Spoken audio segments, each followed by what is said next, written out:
राम राम साहब। जय श्री राला बाबा धाम की जय। वीर तेजाजी महाराज की। जाट समाज 35 कौम बनाम एक नस्ल जा की बात और जाट की जिंदा दिली के साथ सोशल मीडिया पर कल शाम से ही एक महिला का स्पीच बहुत वायरल हो रहा है और उसमें वो लाश की मौजूदगी में बहुत ही क्रंदन स्वर में और बहुत ही रौद्र रूप में किसी कौम को टारगेट करके अपना बयान दे रही है। जिस तरीके से राजस्थान में जो घटना परसों हुई उससे सभी स्तब्ध है और अपराध की समाज में कोई जगह नहीं है। हिंसा को लोकतंत्र में कहीं भी स्थान नहीं है। लेकिन अपराधी जब अपराध कर देते हैं तो पुलिस और सरकार उन पर कार्रवाई करती है, जो कर रही है। लेकिन अपराध के पीछे किसी समाज विशेष को टारगेट करना, समाज के नेताओं को, जनप्रतिनिधियों को, सरकार में बैठे लोगों को, किसी को भी यह हक नहीं है कि किसी समाज विशेष को टारगेट करें। अपराध और हत्या पर सबको अफसोस है। सभी ने विनम्रता पूर्वक साथ ने आंदोलन भी किया है, सर्वसम्मति मांगों पर सहमति बनाई है और धरना खत्म करके अमन शांति के साथ में जो भी रस्मों, रीति रिवाज, संस्कार हैं उनको निभाने का वचन दिया है। लेकिन वहीं पर एक महिला जिन्होंने माइक हाथ में लेकर कहा कि समाज ने, सरकारों ने जो फैसला किया उससे इतर मैं 35 कौम को जिंदाबाद करूंगी और एक कौम को किन उपनामों से उसने संबोधित किया है, यह बहुत ही दुखद बात है।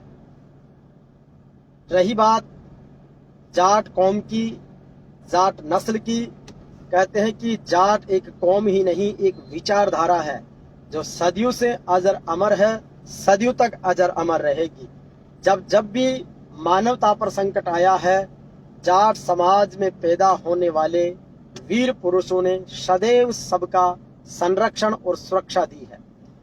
जाट समाज का गौरवशाली इतिहास आप उठाकर देख लें।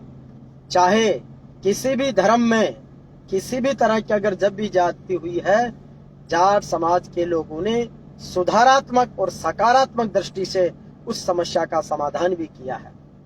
आपको याद दिला दें, जब पूरे देश में इस्लाम अपने तलवार के दम पर फैल रहा था, लेकिन भारत में आकर उसी इस्लाम को भी दीन ए इलाही के रूप में अकबर को स्वीकार करना पड़ा। ये जाट समाज के लोगों ने अदा। सभी किसान कौमें जो साथ रही, सबको साथ लिया। जितने भी पिछड़े लोग थे उनको मुख्य धारा में लेकर आए। हमारा तो इतिहास यह है कि सत्यवादी वीर तेजाजी महाराज जो अपनी वचनबद्धता के लिए, लाछा गुजरी की रक्षा के लिए अमर बलिदान हो गए। महाराजा सूरजमल जिन्होंने विधर्मियों के खिलाफ ऐसी जंग छेड़ी कि सब देखते रह गए, दिल्ली को फतह कर लिया था। और महाराजा सवाई जवाहर सिंह जी ने जाट समाज की धीरता और वीरता का परिचय देते हुए, जिसके लिए राजपूताना शर्मसार हुआ था पद्मिनी को लेकर, उसका बदला सवाई जवाहर सिंह जी ने दिल्ली को फतह करके उसके किवाड़ आज भी लोहागढ़ में स्थापित है। समाज ने हमेशा सामाजिक समरसता का परिचय दिया है, लेकिन कुछ लोगों के बहकाने से, कुछ लोगों के उकसाने से अगर इस तरीके के अनर्गल बयानबाजी होगी तो उससे प्रदेश की कानून व्यवस्था पर भी प्रभाव पड़ता है। समाज विशेष को टारगेट करने से जातीय जहर भी फैलता है, जो किसी भी सभ्य समाज के लिए ठीक नहीं है। हम राजस्थान की आन बान और शान की परंपराओं का निर्वहन करने वाले लोग हैं। हिंदुस्तान में विविधता की एकता को कायम करने वाले लोग हैं। और जाट समाज की दानवीरता और धीरता और वीरता यह है कि दानवीर सेठ छाजूराम लांबा ने इस देश में जितने भी संस्थानों पर गौरव किया जा सकता है, चाहे वो शांति निकेतन हो, गांधी जी का दांडी मार्च हो, मदन मोहन मालवीय का बनारस हिंदू विश्वविद्यालय हो या अन्य कोई चीजें हो, उन सब की स्थापना और विकास में सेठ दानवीर छाजूराम जी लांबा का जाट समाज का अनुकरणीय योगदान है। दिल्ली जहाँ से आज केंद्र की सरकार चलती है, पूरा देश का शासन चलता है, वो सारे सरकारी संस्थान भी जाट समाज की दान की हुई जमीन पर बने हुए हैं। चाहे वो राष्ट्रपति भवन हो, संसद भवन हो, मंत्रालय के भवन हो, वो उन्हीं जाटों की जमीन पर है। समाज ने हमेशा धर्म का सम्मान किया है, संविधान का सम्मान किया है, परंपराओं का और कानून का सम्मान किया है, लेकिन उसके बावजूद भी अगर हमें टारगेट किया जाए, हमें समाज से अलग करने की नाकाम कोशिशें की जाए, तो ये ठीक बात नहीं है। मेरी हर समाज के लोगों से विनम्र और शालीनता के साथ में अपील है कि इस तरीके से जो मंच बन रहे हैं, जो ऐसी जगहों पर इस तरीके की बातें हो रही है, वो समाज में जहर घोलने वाली है। इसलिए हाथ जोड़कर सबसे निवेदन है कि जाट समाज के गौरवशाली इतिहास को, उसके द्वारा मानवता की किए गए सेवा के योगदान को और गौरवशाली इतिहास के साथ सुनहरे भविष्य को देखिए, जहां पर हम सब लोग स्वस्थ प्रतिस्पर्धा के साथ में एक दूसरे का साथ देकर आगे बढ़े। अतः ऐसी अनर्गल बयानबाजी से, जाति कट्टरता से दूर रहकर समाज में समरसता का वातावरण कायम हो, कानून का राज कायम हो। अपराधी कभी किसी भी जाति समाज की हीरो नहीं बन सकते, और अगर अपराधी समाज की हीरो बनने लगे तो फिर पढ़ाई लिखाई का, शिक्षा का, चिकित्सा का और बदलते आधुनिक जमाने की तकनीक का ज्ञान लेने की क्या जरूरत रह जाएगी।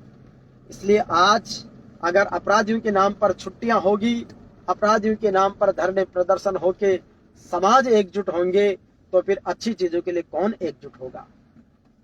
आज समाज में सब तरह के लोग रहते हैं, किसी भी समाज में कोई भी अपराधी हो सकता है, किसी भी समाज में कोई भी अचीवमेंट्स प्राप्त कर सकता है, लेकिन हमें हमेशा सकारात्मक चीजों को ही ध्यान में रखना है, हर समाज की उपलब्धियों को ध्यान में रखना है, और हमारी कोशिश भी ये रहनी चाहिए कि प्रेम और सद्भाव के बीच हम सब आगे बढ़े, कि बहा दो प्रेम की गंगा दिलों में प्रेम का सागर, हमें आपस में मिलजुल के प्रभु रहना सिखा जाओ। हमारा कर्म हो सेवा, हमारा धर्म हो सेवा, सदा ईमान हो सेवा व सेवक जन बना जाओ। इस राष्ट्र के सेवा भावी हम बनने का प्रयास करें, जातीय जहर को घोलना बंद करें, धर्म की अफीम को सुगाना बंद करें, और हम सब मिलकर एक अच्छे समाज का निर्माण करें जहां पर अपराध को कोई जगह नहीं मिले।